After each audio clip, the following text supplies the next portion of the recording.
And welcome everybody. Happy Mother's Day. We are racing from Darlington, South Carolina, here with the Racers Elite Next Gen Series, their season finale. I'm Alan Bergen in the booth, and my friend from Pennsylvania, or Maine actually, Shane Lake. Shane, how's it going? My friend, the lady in black has got her golden shoes on tonight because somebody's dancing their way out of here with a championship. What better place to have a season finale than at the track Too Tough to Tame when you've got 6 drivers within 24 points of a championship between Kinsley Smith, Andrew Taft, Philip Archibald, Troy Thomas, Timothy Hoke, And welcome and Kirby everybody. Wainscott. Happy Mother's It Day. is We are crazy to racing see from what's going on tonight, and I Darlington. cannot wait to see this end result. What better way to have a season finale than right here under the lights at the grandmama of them all, Darlington Raceway? You're not wrong there. But right now, these guys are getting ready to take qualifying. 9 cars so far timed in. They still got a little bit of time, and we got a little bit of time. So what we're gonna do is we're gonna be able to talk to some of these drivers and kind of get their, you know, their take on the speedway here. So that's the other thing too is I can't wait to talk to some of these drivers. Right now, we got Troy Thomas on the track here. We're gonna watch him go around the racetrack in that beautiful number 88 car. He got that thing painted up by Dale Earnhardt, and I was talking to him the other night, Shane. He actually, in real life he drives a Ford, but in the game he drives that all too familiar Chevrolet. He's a bow tie. He's in the bow tie fraternity. Yeah, it's weird that a Ford guy is driving a Chevrolet in iRacing, but stranger things have happened. I've seen guys who are Chevy fanatics end up driving Toyotas, but stranger things have happened. But I love the look of this car. The all white with the black striping would have been Dale Sr.'s 2001 All Star car. This thing just looks downright gorgeous. I mean, I might be a little partial to it because I ran a similar paint job in a next gen race in Atlanta in the league I'm in, but this car just looks downright gorgeous. Well, right now everybody's gunning for Troy Thomas. He put down that 28.20, and it looks like Truth Hook got done with his qualifying time, and he's going to time in at 28.34. Philip Archibald, though, he's also in a Chevy, driver out of Canada, and I mean it's throwback weekend. How you can't throw it back any further than the Gen 6 cars. No, you can't. And I'm digging that paint scheme for the '99 car because that thing, it's just bright enough to be under the lights, give you that Miami Vice vibe, and I can kind of dig that, especially going about 170, 180 miles an hour. But here's a throwback: Andrew Taft in the Jeremy Mayfield RCA car, harkening back to 1997. I remember actually watching the Pepsi 400 that John Andretti won in this also iconic paint job. So it is great to see that thing on track. Yeah, so Andrew Tuft, you were on the call with Dave Regal when we were here with our Next Gen series, and Yep. Andrew Tuft had thrown his Ford Mustang all the way back to Bill Elliott in that number 94 McDonald's car. Yeah, the old Mac Tonight hot rod, and that Yes, thing looked good. yes, he had a lot of great paint schemes. As we await some more drivers to come in for to get their qualifying times underway. Here's Lee Campbell in that number 14 Mountain Dew Chevrolet, and Oh, he's not just any Mountain Dew Game Fuel. As a gamer, dude, I respect this paint job. As a full blown gamer and streamer, I respect the hell out of this paint job. for sure. As we're very excited to bring you this championship night. Not only Shane that they're at Darlington, but it's championship night for these guys. And as I say that, next Sunday they're gonna be turning right. They're gonna turn the season right on around, and we're going to Wilkesboro. Oh, I absolutely love Wilkesboro. I actually came within a hair of getting my first 1987 style win at North Wilkesboro, but the internet at the time cut out on me as I was coming at top 4. Yes, I know. That is a true gamer problem. Granted, I ended up getting the win a few weeks later at Talladega, but I was kicking myself in the tail because I was right place, right time to pick up that win underneath the caution because we had one with like 2 to go and it wasn't restarting. And coming out of turn 4, everything just went black. I was like, you've got to be kidding me. Nothing says heartbreak worse than losing a race due to an internet outage. I actually punched my wheel so hard I fractured my finger. I was that upset. Well, I tell you what, I pulled a Davey Allison. If you're a Tennessee Volunteers fan, then you will love Brandon Honeycutt's Chevrolet Camaro at number 13. Tennessee Volunteers. Unfortunately, Shane, I am a University of Kentucky fan. I bleed blue, and he puts that number 13 on the provisional pole with a 28.14, knocking Andrew Teft all the way down to second.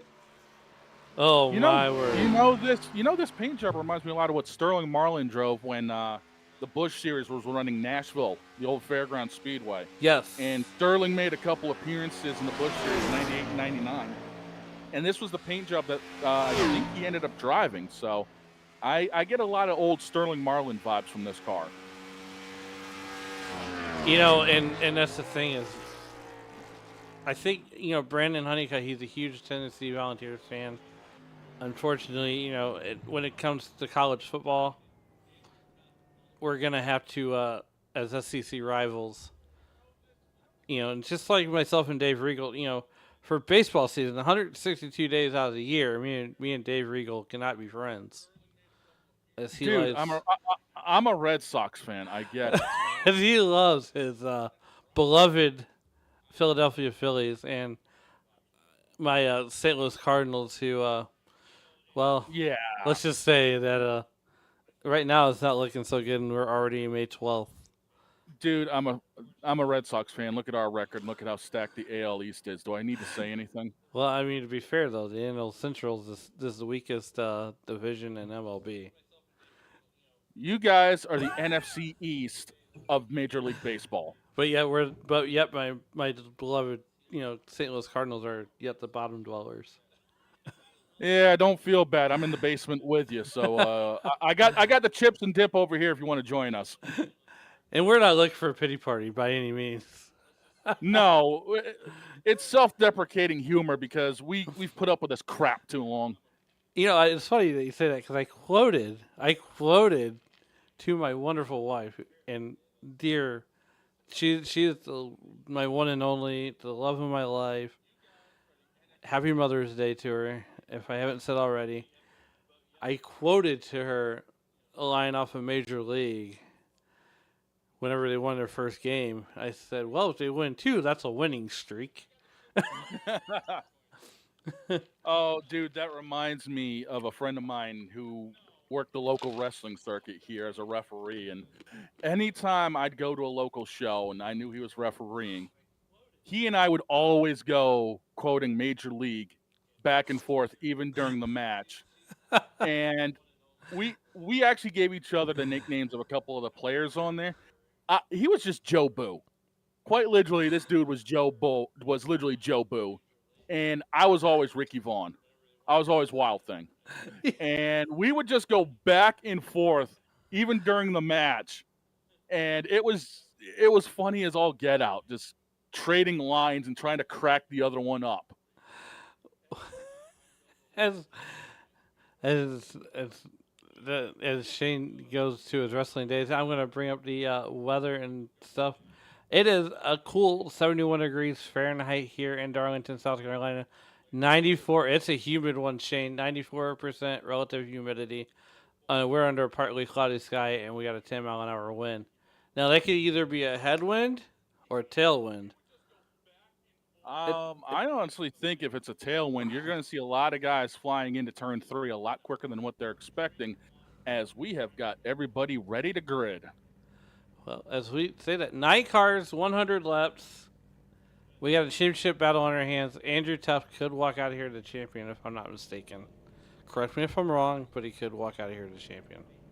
Yeah, Andrew Teft is only 9 points back, and it doesn't seem like too many people are here. Timothy Hoke is in, looks like 5th in points, 23 points back. So it might be hard to make up all that ground. So Andrew may end up walking out of here with the championship. So here we are. We're going to go ahead and go over our grid here tonight. Brandon Honeycutt and the Tennessee Volunteers sponsored Chevy Camaro will be started on the pole with Andrew Taft on his inside. Lee Campbell and that Mountain Dew sponsored car, beautiful paint scheme, will start on the inside of row number 2. On the outside of row number 2, his dancing partner will be Troy Thomas.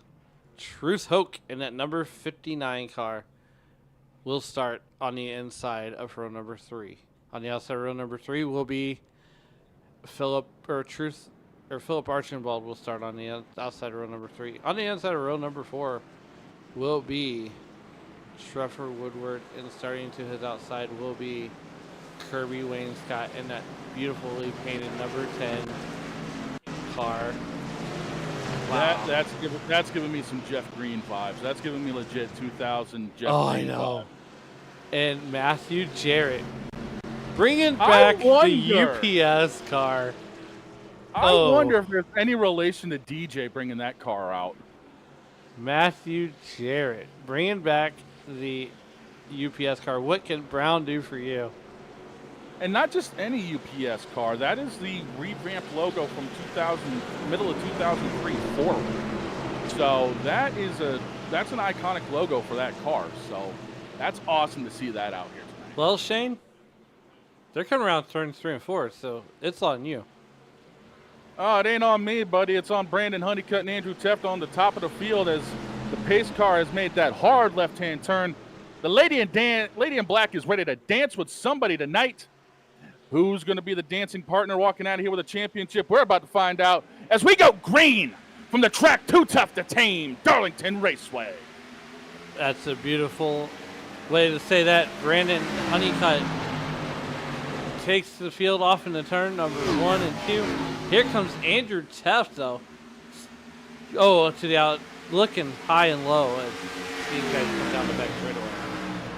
Yeah, and I think everyone's just going to try to file in, single file, click off the laps because you got 100 laps here. Fuel window's right around 40, give or take. So you could do this in a 2-stop race. I think if they're smart, they're just going to feel their car out early, worry about getting things done towards the back end if they can start making moves. And once the tires start getting a little bit worn out, you're going to see a lot of guys slipping and sliding off of these corners. You're not wrong there, as we were looking at Troy Thomas's beautiful number 88 GM Goodwrench paint scheme. And, I was talking to Andrew Teft earlier, in the day, and he says, I don't know. I've never driven these cars here at this racetrack. And I said, I think a lot of the leagues prefer the Gen 6 cars over the next gen cars anyhow, because it gives me that truck vibe to drive a little bit looser. Yeah, they really do. I mean, the fact of the matter that you can actually bang these cars off the wall a little bit more without actually breaking anything really is helpful if you end up scraping up against the wall more often than not. You scrape the wall in the next gen car, you could end up breaking your tie rod or breaking the front end off. With these cars, you're just going to scrape the paint off. I mean, there's really not going to be a whole lot of damage done to them. Well, Lee Campbell, though, set the fastest lap of the race so far with a 28.12. So I think as the night goes on, these guys are going to get even faster here. As, I want to say one half of the field is actually done for championship at the moment. Yeah, definitely. It's right now the championship is Andrew Teft's to lose. And there's only a couple of guys who could come close, but I don't think there's enough cars in the field to actually be able to knock Teft off the top and right on board with Matthew Jarrett. And he's taking a little bit of a different line from 3 and 4. Yeah, it's crazy how that line is just a little bit, it's almost like running a cushion on a dirt track. You want to put it right up there on the wall there. Whoa! As he has a moment there. Holy smoke. And so then the 6 of Trevor Woodward, they both got sideways off the corner. You know, I'm kind of surprised that Trevor Woodward didn't go with a Mark Barton type scheme. Yeah, this would have been the opportunity to do it.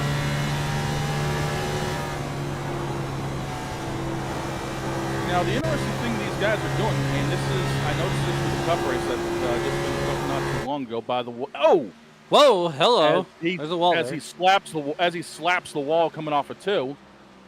A lot of these guys are entering in the bottom of the corner, a lot like the old Darlington line, and then just letting the car feed up the track. And that's the old school line around this place. And I think you could actually run that with these cars. Yeah, you really can. I mean, that's kind of what's great with these cars is you can give it that old school drive feel. And that's more of a traditional Darlington than what you have with the next-gen cars that will just squat in the corner and you can almost hug the bottom of the track. So I love seeing these type of cars race here because it is more of a true old school feel. Yeah, I mean, if you're going to throw it back at Darlington for this season finale, why not throw it all the way back to Gen 6 and old school paint schemes? Yeah, that's just ideal. That's your perfect combination, believe me. I'm all for stuff like this. I love it. Truce Hook there in that number 59 car.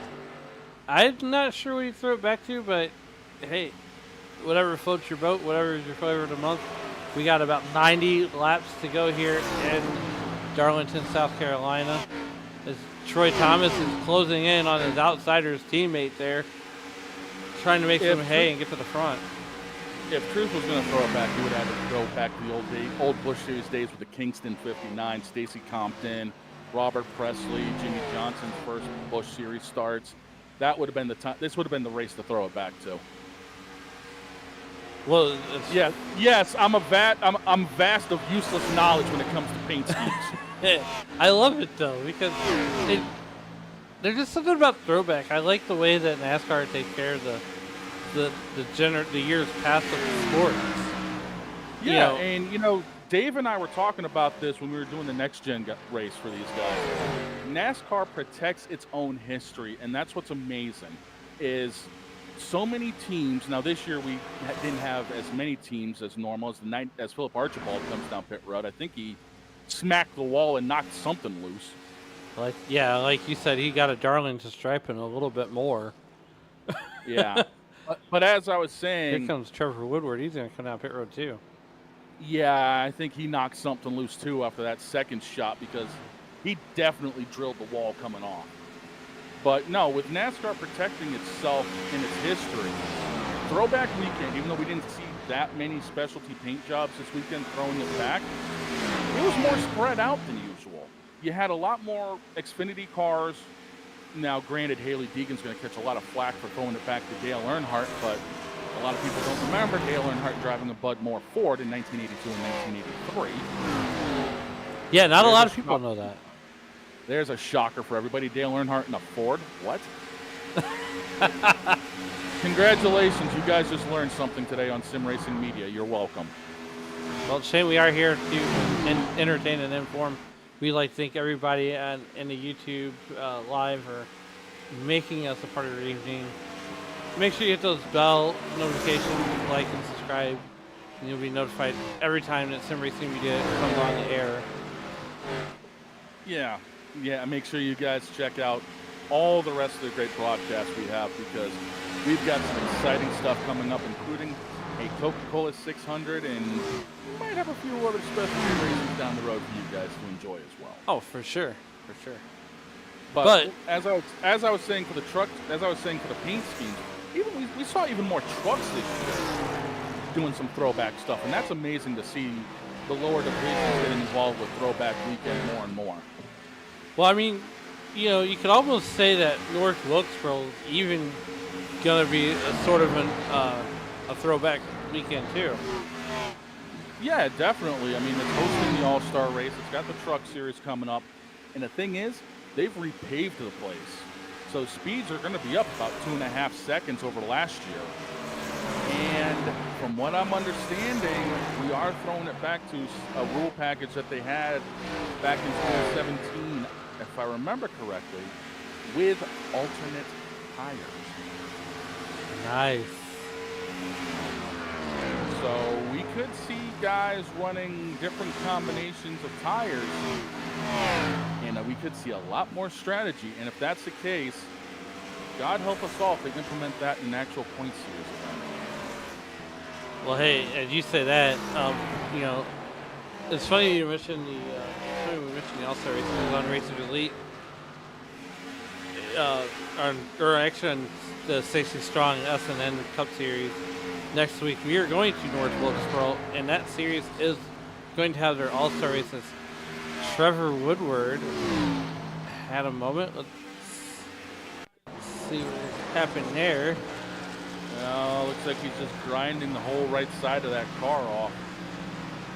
Oh, and man. He just pulls it down and basically parks it. Nose it in the wall there. Yeah, and I think he's decided to take that old 6 car to the hall. As Trevor Woodward wins the race to the beer stand. Brandon Honeycutt's looking to win the race here tonight from Darlington, South Carolina, in that beautifully painted number 13 car. It grinds you to say that, doesn't it? I mean, let's not BS around here, dude. It's got to grind you to talk about a Tennessee Volunteer car. Oh, no. Hey, dude, I'm up in Maine. We don't really have a Division I team for anything except hockey.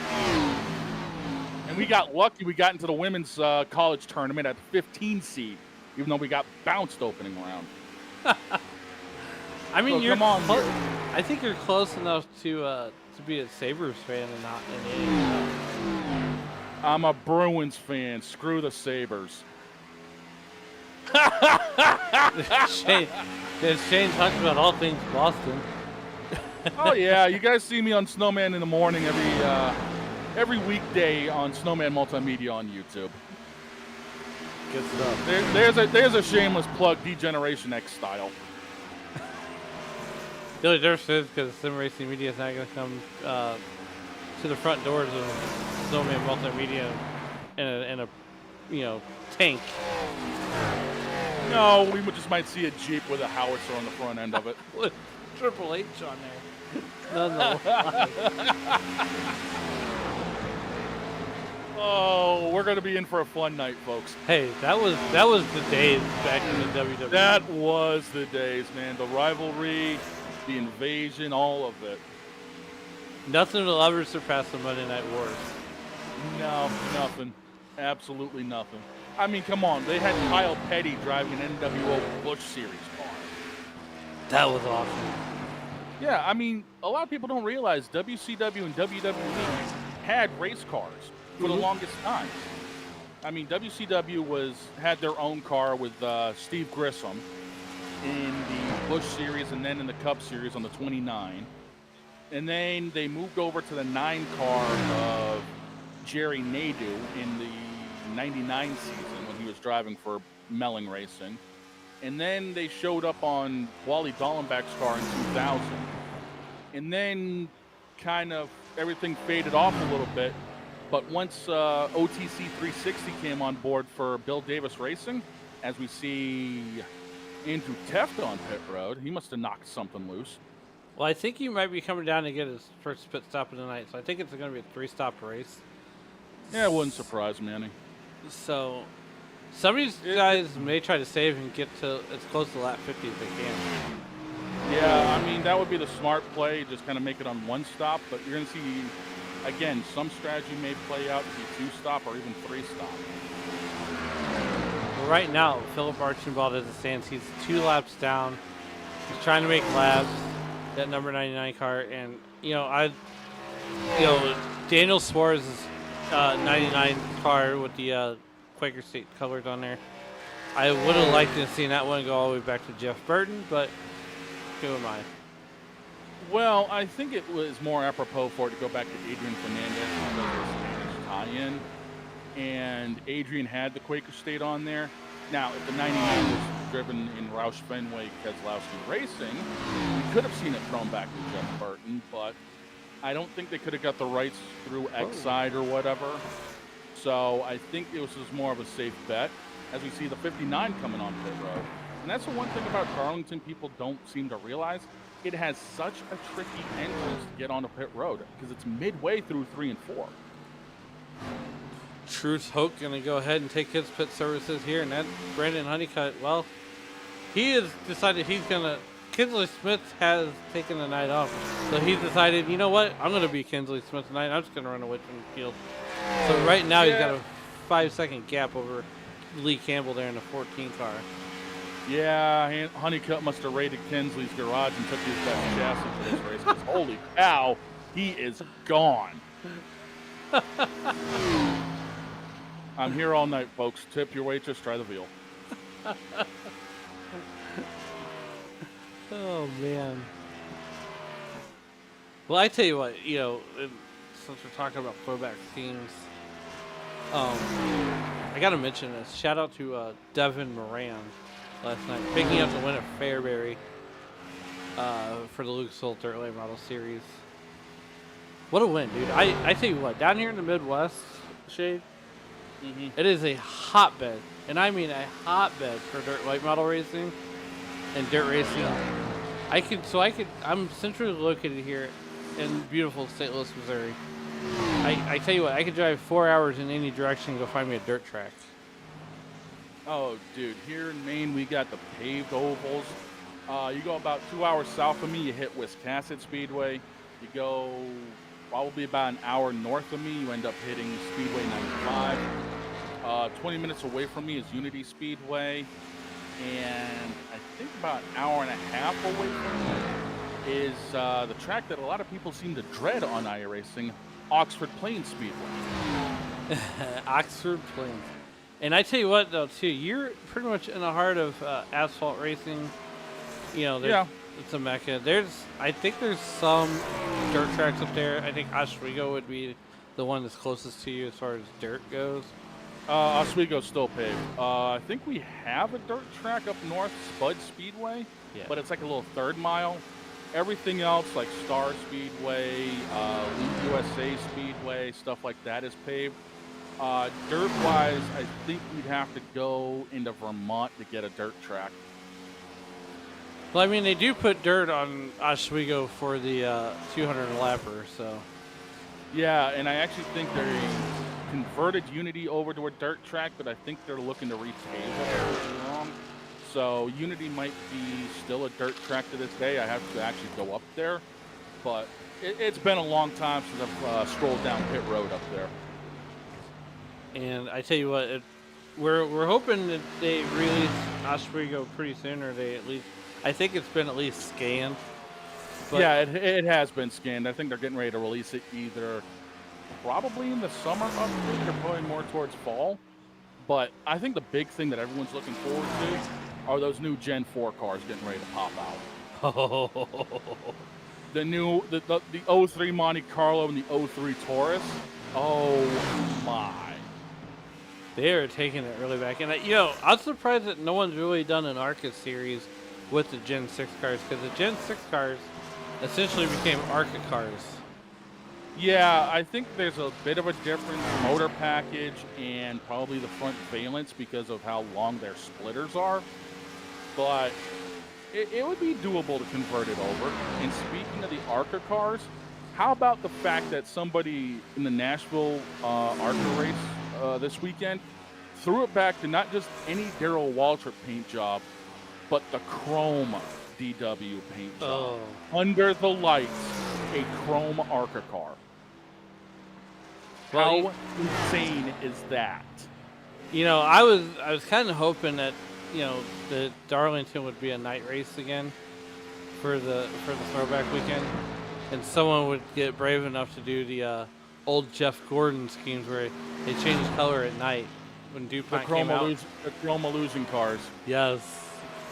Well, Byron had a makeshift chrome illusion car last year, but I don't think you can actually get that paint anymore because I don't think Axalta's doing that. And the fact is, with all cars mandated to be a wrap, it's a lot harder to make them color changing because I guess you can't paint OEM parts anymore. Well, as we said, that Kirby Wainscott's going to miss his paint stall, but it's by a little bit as he gets 4 tires and Nesquik in that car to make it go fast. Yeah, a little Nesquik in the fuel tank will help you out just fine. Hey, look, I love Nesquik. I'm more of a Baja Blast type of guy. I chugged it before we got on air. That's why I'm a little on the fired up side. And speaking of the throwbacks, can we talk about how cool Brad Keselowski's car looked? The old Castrol Tom's throwback car. Oh, that yes. thing looked gorgeous, and about time he picked up the win. Yes, Brad Keselowski winning that race today. Oh, my goodness. Look, if you're watching and you don't want any spoilers, You're in the wrong place, homie. pretty much. We got to talk about something for the next 63 laps, 63 laps. Got to do something. Well, right now, Brandon Honeycutt has decided he's going to go ahead and start working to lap traffic. So the first car he's going to go to is already 2 laps down Philip Archibald there as he is quickly approaching him. Yeah, Honeycutt's checked out to an 8-second lead, and the only other car on the lead lap officially, Matthew Garrett, sitting 14 seconds back. Yeah, Honeycutt's just went, he's walking the dog right now. Well, so I want to remind everybody that, wow. I want to remind everybody, too, that, we're 39 laps, caution 3 right now, and so this is definitely their season finale here. We're 40. We got 60 laps to go, and Brandon Honeycutt has yet to come in and take a pit stop. Yeah, he's going to probably try to stretch it around 45 before getting the first set of tires. I mean, maybe try. He's given up time, but at the same token, he's got enough of a gap where I don't think he's got to stress too much right now. I mean, he can just go cruise control mode and then wait and see, how much longer he needs on the tires, how much more fuel he needs.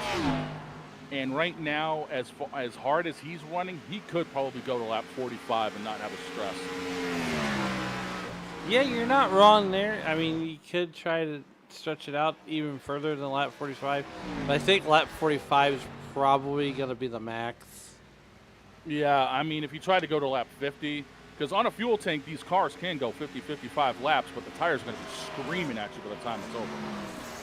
Right now, your top 3 is Brandon Honeycutt, Lee Campbell there, and Matthew Jarrett, throwing it all the way back to Dale Jarrett when he drove that beautiful UPS Ford.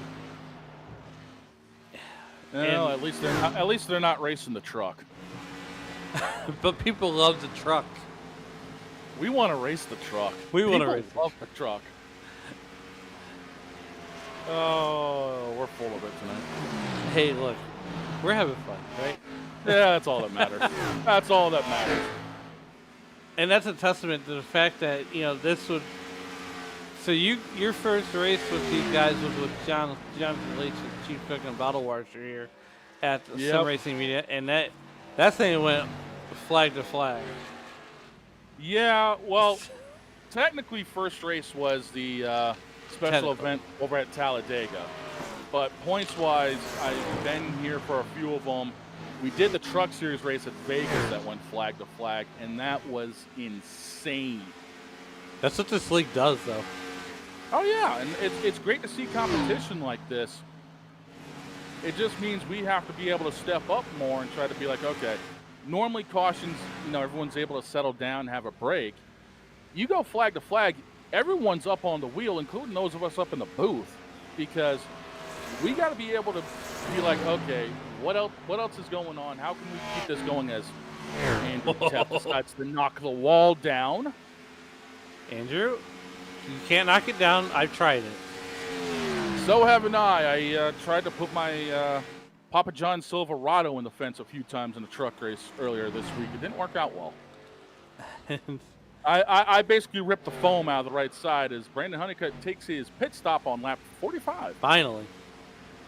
Yeah, and Lee Campbell's going to inherit the lead. He's probably going to try to stay out a couple more laps, but he's going to be giving up lap time. Well, Andrew Tuft is back on the lead lap. Now we're back to 4 drivers on the lead lap. There. And you want to talk about an old school feel for a race? Only four cars on the lead lap. That really reminds me of old school racing here. Here's the thing: we talk about protecting the history. Back in the early '80s, they had sub drivers, and I listened to Yeah, they did. I listened to Dale Jr.'s stories about his dad, right, on Dirty Mo Media, and it would be insane how they would change out drivers, like Dale Earnhardt got so far into the race, got overheated or anything like that. Because now when you strap into one of these things, it's like you're in a spacesuit and you got air conditioning. Yeah, true. Back in those days, they had no power steering, no power brakes, and no air conditioning. Well, they were still working on the power steering and the brakes, but air conditioning, you basically had it either pumping into your face through the helmet, or basically you had a hose going into the suit, and that wasn't doing a whole lot for you. Right. So a lot of guys were getting overheated. You'd hear guys like Buddy Baker needing relief driving, Petty needing relief driving. The moment a lot of guys fell out of the race, you would see some of the bigger names, like I said, Petty, Baker, Morgan Shepherd, guys like that, needing a relief driver because it would just get too hot in those cars. You're absolutely correct there. And so it's amazing how far the sport has come along. And so here's a little backstory. My dad used to drive street stocks back in the day, like the 80s, so before I was born. And I saw an old picture, and they had glass. So he's running around a dirt track with a glass windshield as Lee Campbell comes in for his pit stop here. And Matthew Jarrett's going to come in too. So it's like, oh, Matthew Jarrett just about missed the commit line. So I go, how was that ever safe? And he goes, we just did it. Right. So they have old pictures of Federated Auto Parts Raceway 5. They parked all the cars, all the trucks on the inside of the track. They had no pit washing. Mm-hmm. So now as you see it on the game here, they have that inside wall that goes all the way around. Yeah, I know what you're talking about. Yeah, they didn't used to have that there. Yeah, that's old school, not having a pit wall. I mean, you see a lot of what's going on with Oxford. They have the pit lane outside of the track. Mm-hmm. But for some reason, they decide to have pit road in-game inside the track. I can never figure it out. I can't either. That's a hard track for me to drive. I live in the state, and it's a hard track for me to drive. That says a lot. I should know the place inside and out, and I don't. Oh, yeah. Well, it's the same thing with I-55 and SEM as Andrew Tufton takes that 98 Ford Mustang. I cannot get over that car and how good it looks. Like you said, John Andretti drove it. Jeremy Mayfield drove it. And you don't see too many RCA products anymore. No, you really don't. It's a lot of the smart TVs like LG or insert brand name here that we're not sponsored by. It just, you don't see a lot of RCA stuff anymore. And I grew up with an RCA big old box TV in my house when I was growing up in the 90s and early 2000s. I mean, it was the size of a dining room table almost for a TV. It was that bulky. And that was our TV. You want to go back old school, they had console TV. Yeah, that's what I'm talking about. That was basically what it was. It held your knickknacks, and you cannot steal a TV because it weighed a metric ton. Yeah, you could put everything and his brother on top of the TV because it was like a shelf on top.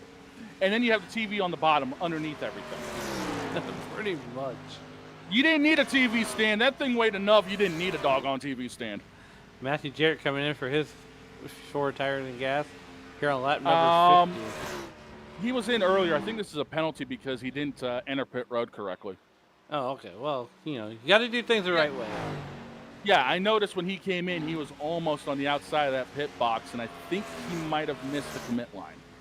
Well, here's what we're going to do, Shane. We're going to go ahead and we're going to step aside, and we're gonna go side by side. You guys won't miss a thing as Andrew Tuft continues to lead, and well, as I say that, Brandon Honeycutt's closing in. But we're gonna step aside, and you guys won't miss a thing. We'll be right back with you.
And welcome back to the Racers Elite Gen 6 finale here from Darlington, South Carolina. Andrew Tuft continues to lead this one here.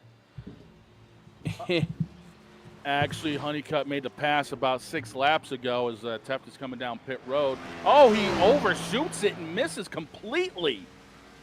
And that would be the penalty all on its own.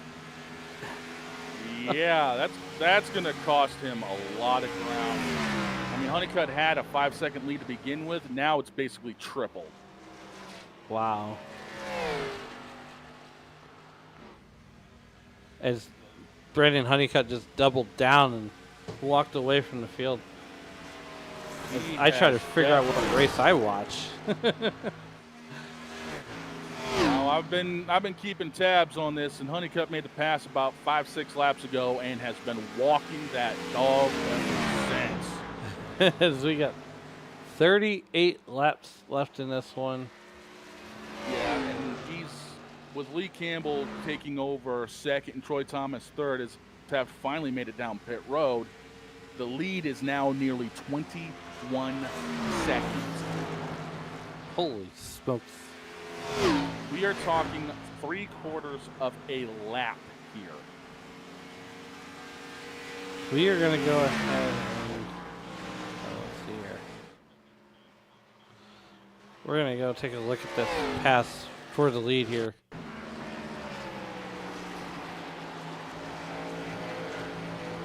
As Andrew Tuft is running his line, here comes Brandon Honeycutt on the inside of him and makes that pass pretty handedly. That's fresh tires for you. That's a tire advantage right there in a nutshell. Just cut underneath the guy and smoke him going into the first corner and drive off like there's no one behind him. Here we go. Oh, man. I hate to say it, but gosh, it's a good-looking paint scheme on that 13 car, and the camera just loves it for some reason. Well, the camera knows what it likes, and like I said, this gives me Sterling Marlin vibes from the late 90s, so. We got Troy Thomas sitting in third in that gorgeous Dale Earnhardt Sr.-inspired all-star white GM Goodwrench Chevrolet. I'm telling you, if Dale was alive for the Winston and this was that paint job, I guarantee you see a big black 3 on the side of that thing, the die-cast sales would have been through the roof. and there were a lot of die-casts lined up for the 2001 season. A lot of people don't realize this, but had Dale lived, he would have broke Terry Labonte's consecutive start streak, and we would have seen the 5 and the 3 winning silver paint jobs for 3 consecutive races. Oh, for sure. And that's the one thing is Andrew Tuff runs the fastest lap of the race here. That's the fresh tires for you, but he's got a lot of ground to make up. Yeah, I mean, he's down 2 laps. He's going to have to do this the hard way, or he's going to hope that there's a caution flag, which there's one back the easy way. Because, again, those tires, that's going to be your difference. And now he's going to put a gap on Honeycutt. But he's now got to do it again, and he should be able to get that lap back once Honeycutt comes down pit road. Yeah, he's got to do it one more time. So, the thing is with Darlington is I think the 88 just pulled over to let Tap go. The thing is with Darlington, to get down onto pit road, down pit road, through your pit stop, and then off, I think it's around 45 seconds, give or take. So he should be able to get that lap back, but it's also all about where Honeycutt cycles through with a fresh tire. Yeah, I 100% agree with you on that one. We're looking through different views here of this racing service, and these cars just look so slick going around this racetrack, I tell you. Yeah, they do. It looks a lot more natural than those bulbous next-gen cars. I mean, that's the only way to describe the next-gen cars. They are absolutely bulbous. They're wide. They're a little bit more flat. So I hate to say it, it reminds me a lot of the old Action Performance die-cast molds of the Chevys and Fords in the mid to late 90s before they got their head out of their tail and actually made the correct cars. Hey, as a die-cast collector, I used to collect all those things all the time. But right now, Lee Campbell is trying to collect time from Brandon Honeycutt, which he's closing in ever so slightly. Yeah, it's gone from 21 seconds down to 19 seconds as Honeycutt's working through traffic. And that's the thing is, he's got to be able to get through this traffic. As we got Troy Thomas coming on pit road probably for his last stop of the race. Yeah, we got about, 29 to go, I believe? Sitting on about, roughly, 29 this time by. We're not doing St. Louis math tonight. We are doing St. Louis math. Yeah, well, St. Louis math is better than math. We're on board with Andrew Tuff here, the chief cook and bottle washer from the Racing Elite Series there. I mean, with me, we're going to have to just go, yup, half a dozen times and call it good. Hey, we need a pinch of salt over there. How much is a pinch? Yup. Hey, yup. Yup. Now, mind you, he's still 1 lap down. Yeah, but we should be getting that lap back once the top 2 corners are down. And that's what he's hoping for. Yeah, it's just a matter of where he cycles out behind them once they get the fresh tire. As the 14 just flat out pulls over for him, and you see the 88 of Troy Thomas merge his way back up there in the middle of 3 and 4. It's just now how much ground can Jeff gain while everyone else is basically on their whole tires up front. That is the question: is how long till Brandon Honeycutt comes into the pit race? Well, he might be trying to stretch it as far as possible, either hoping for a caution or knowing that he's got that 20-second gap on Lee Campbell. It's only him and Lee Campbell on the same lap. Everyone else is a lap down or more, as I think he's trying to make it there on he the goes. pit road. Brandon Honeycutt. He makes it on a pit road safely. And does he bring the 14 car with him? No. It don't look like it. There's one thing I learned about this league, Shane, and that's do not try to guess their fuel strategy because it will not work. No, that's one thing I've started to learn a little bit myself after covering, what is this, my 9th race with these guys? Don't try to second guess anything, just go with it. So here is the fuel, the pit strategy right now in the stint length. You know, Brandon Honeycutt and Lee Campbell have run the most laps on before taking their service. I'm just trying to see where Honeycutt's going to cycle out when he gets a chance to get to Andrew Teft, and it looks like he's going to cycle out ahead of him, but not by much. No, but Andrew Teft did get back on that lead lap there. Yeah, and looking at scoring, Teft has gotten around Honeycutt, but Honeycutt's got those fresher tires, so it shouldn't take too long to get that by him. It's right now. Right now we got 24 laps to go. We're getting ready to come to 25 to go. And I think Lee Campbell thought about it, but he couldn't pull the trigger. That or he let the 59 go because I think Truth is also on fresher tires. Right now, he's not racing those guys. He's got a whopping 25-second gap to Honeycutt and about another half a second to Teft. So he may be trying to cruise control the rest of the way here. I can't disagree with you on that one. So, I mean, we've only been racing here for about 40 minutes. And this thing has gone caution-free through 78 laps. 78 laps of caution-free racing. Especially at a place like Darlington, where you need to be on the wheel the entire time. That is tough. I mean, like I said, I covered the truck race with our chief cook and bottle washer when they were in Vegas, and they went caution-free for over 100 laps. So that was insane to be a part of. Oh, that's something new. So we did a Matt Metler and I, the wonderful Matt Metler. We did a Gen 6 race at Talladega, and they went caution-free for 75 laps. Oh, that had to be exhausting. As it looks like Brandon Honeycutt's starting to trim that gap down to the 14 car. He's got it under 18 seconds just about, so he's got enough time to get there. If he can chew another second and a half off that 14 a lap, he could get there. Andrew Teft is back on pit road once again here in that number 98 car. And I don't know whether he has a problem or not. He might have a problem, or he might be just being really conservative about things, because he's pretty much going to walk out of here with a championship tonight. I mean, either that or he's going to really not like me after this. Yeah, commentator's curse went too extreme tonight.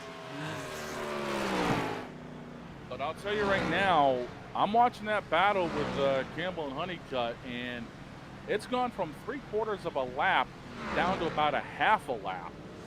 And it's getting a little bit tighter. As we got Troy Thomas sitting here. Again, this paint scheme, I'm reminded of all the stories that would have happened in 2001.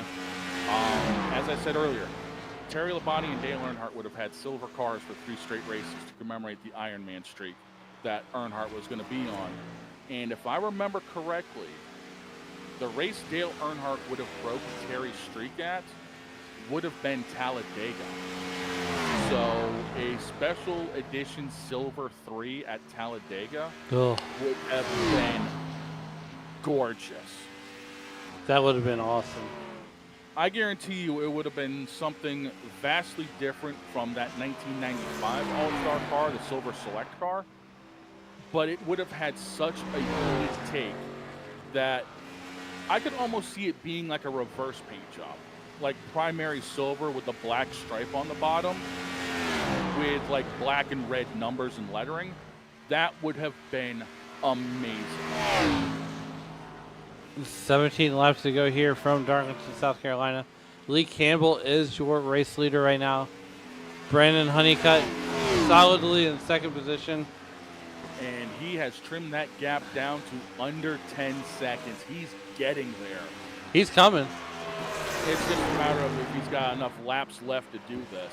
Well, as you say that, as you say that, just keep in mind the sands of the hourglass are definitely running out for Brandon Honeycutt, and he knows that as he is up on the wheel. He's been up on the wheel since that last pit stop. Oh, the sands of the hourglass. Those are the days of our lives. And don't feel bad, my wife. I love you, sweetheart, but you watch too many soap operas. She calls them soaps for the stories. They're her soap operas. Look, Grandma always called them stories. I gotta see my stories. Nope, they're soap operas to her. Hey, look. Looks like Philip Archibald has taken hat number 99 to the hauler. Again, this battle with Lee Campbell and Brandon Honeycutt is closing up. 6 seconds is the gap right now. 14 laps to go. If you He'll get there. Well, I mean, he's got to catch him before he can pass him. Yeah, and the thing is, though, he's going to have the tire advantage because Campbell's on basically blown-out tires at this point. I mean, he was hoping to have enough of a lead to where he could stretch it to the finish, but Honeycutt's just been a dominant ride today, and there's no chance that Honeycutt doesn't try to do anything. As it sounds like Campbell ended up smacking the wall. Keep it out of the wall there, buddy. Yeah, he just scraped the right rear on it. That's riding the cushion. Hey, that's the fastest way around. 13 laps to go. And dare I say it, but let's finish this under green. I think barring anything other, maybe Andrew Tutt has a voodoo doll somewhere. Yeah, barring anything out of the extreme, I think we're going to see a pretty interesting finish because now you got to know Lee Campbell seeing Brandon Honeycutt in his mirror. 12 laps to go. As soon as he gets on that straightaway, he's glancing up and he's seeing this big old orange hood coming. Well, there's two people in the field tonight that don't like Tennessee, and that is Lee Campbell and myself, but I can't help it. Well, I would say something, but like I said, we really don't have a D1 team, so I really don't have any rivalries with anybody. I mean, you just sit there in the northeastern corner of the country and just minding your own and loving on Boston lagers and... Yeah, nothing like a good Sam Adams after a long day of watching us get our butts kicked every time. At least I don't need to worry about that cousin from Boston.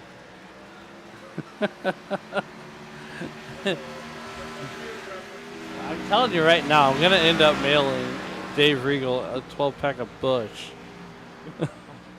You really want to send him that piss water? Why not? You know he's going to have a stamp return to sender. Address unknown. Yeah, well, a note saying, send me something better. Here's the eyeball test from Lee Campbell to Brandon Honeycutt. Yeah, he's in the mirror now. Lee Campbell's looking up in that mirror. He sees Brandon Honeycutt, and he knows he's a dead duck in the water because all that 13's got to do is get a good run off the bottom of turn 2, just like that. And here we go. 9 laps to go. Single digits. That was too easy. Adios, amigo. Wow. Campbell was hoping those tires would have held up, but I hate to say it, that strategy didn't work. I should know from experience. I did the truck race. Worn out tires here will get eaten alive. And Honeycutt has already checked out to about a second lead. There's only 2 cars on the lead lap, him and Campbell. Everyone else is laps down. I mean, it doesn't really shock me. No, I mean, Truth Hoax come in for, it looks like, another pit stop to try to get some tire. But these 2 guys have literally been class field. And like I said, Honeycutt had to have rated Kinsler's garage and taken his best chassis because that thing's just been too dominant today. Well, I tell you what, right now, Brandon Honeycutt, he is like he sells in these cars almost. So if you watch the next gen races, and then you watch these races here in the Gen 6 car, he looks way more comfortable. We have 6 laps to go. Yeah, because, and Jimmy Johnson said it best, with these style of cars, you can drive it off the right rear. With the next gen cars, you got to drive them off the right front, and that's a whole different animal to be involved in. Yes. That's why I've had to adjust to it, and I'm so used to driving the Gen 6 cars. I'm used to driving the trucks, the Xfinity cars. It is so much different to drive the car off of the right front than it is the right rear. And I've had to adapt a lot of different driving styles to try to actually be competitive in the next gen car. Brandon Honeycutt gets the 5 laps to go. 5 flanges in the air as he comes screaming down the back straightaway. And, you know, I like to quote my favorite dirt racing announcer, and that's the wonderful James Essex with the Lucas Oil Dirt Late Model Series. Wow, he got really close to the wall there. Yeah, he just gave it a little bit of a scare. Just picked up a little bit of dust. He's all right. You know, it is someone. Look, Harry Hyde told Cole Trickle you can't go to the outside in turn 4. We got 4 laps to go here.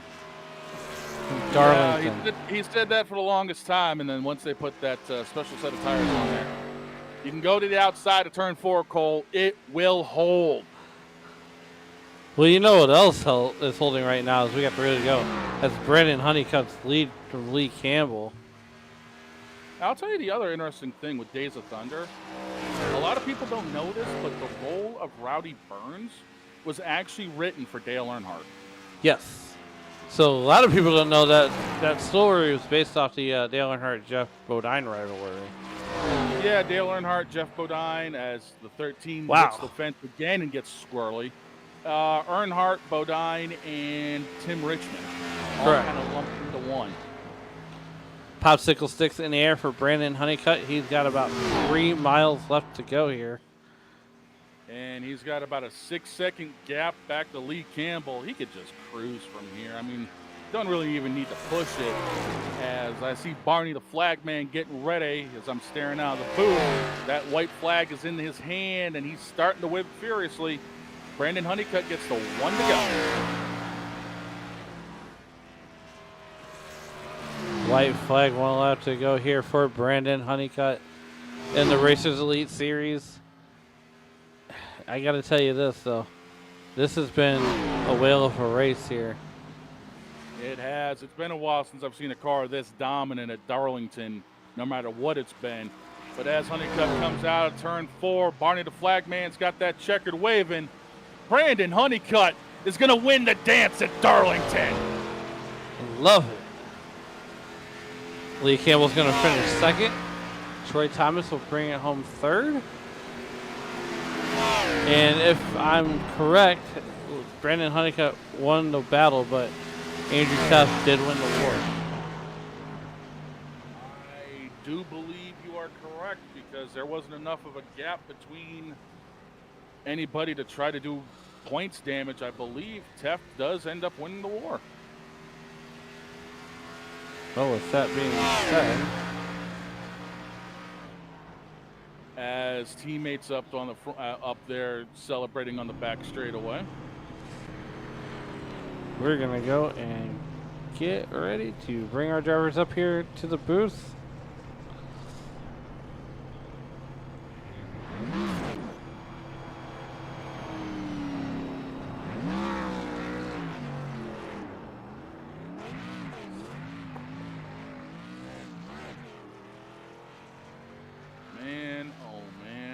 What a race. You're not wrong there.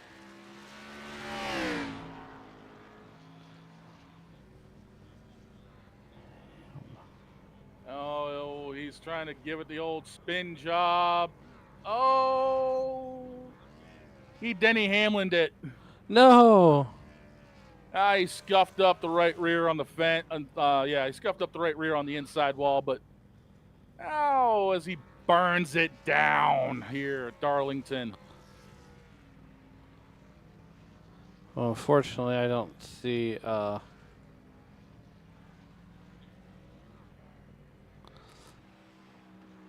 Unfortunately, I don't see a one of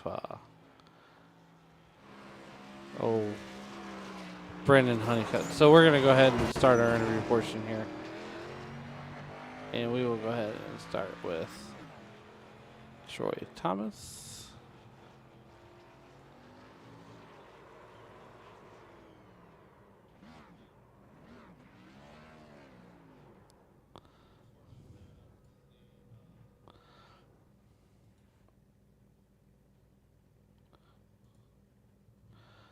Troy, this is Alan and Shane up in the SRM booth. How's it going, bub? Hey guys, how are you? Oh boy, third place tonight, man, in that beautiful number 88 GM Goodrun sponsored Chevrolet. Take us through that race? I mean, green to checkered in one fell swoop. Man, that's a brutal race. Anytime you race at Darlington, it's tough, you know. Knocked down the walls a couple of times, of course, but I think we all did that. For sure. So these Gen 6 cars, you know, you've driven these, you've driven the next gen cars. What does the two cars feel like side by side? Oh, the Gen 6 for me is easier to drive. I mean, it just feels like it sticks better. As in the next gen's just, it's difficult. As you know, you've driven one yourself, so. Yeah, so, hey, you know, it's been a huge week for you. You know, we're here at Darlington.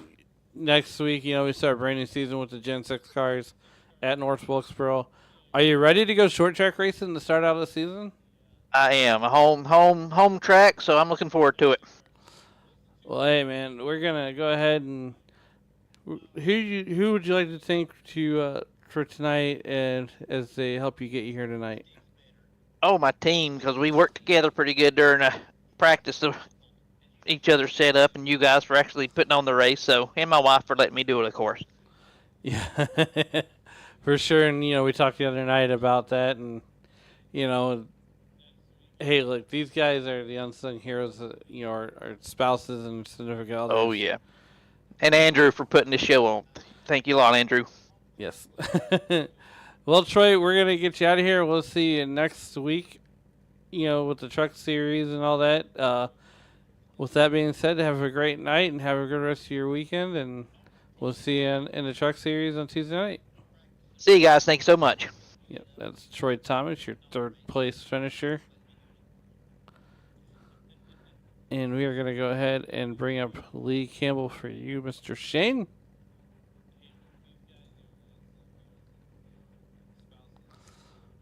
Lee, it's Shane and Al up in the booth. You got a copy? Yes, sir. How are you? Oh, we're a little bit worn out from a green to checker run for you guys at Darlington. Tell us about that, and tell us about that strategy you were trying to pull at the end to try to sneak a win here in the season finale. Yeah, I was planning on a one-stop race, and just tried to save fuel on the first run. Tried to save fuel on the second run, and Brandon he was lights out. He was fast, and I think he caught me from 3/4 of a lap back. So congrats to him, and you know I'm good for the second place. This place is tough. Yeah, definitely. 100 laps green to checker here is insanity, and you guys were able to pull that off quite well. Anyone you want to thank before we let you get out of here?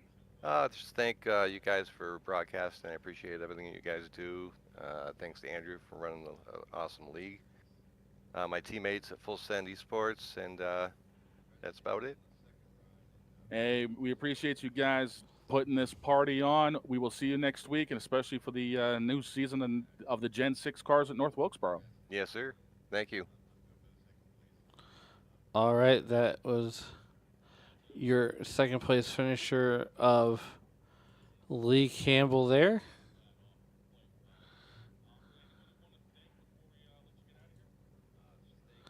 We'll go ahead and get him on out of here.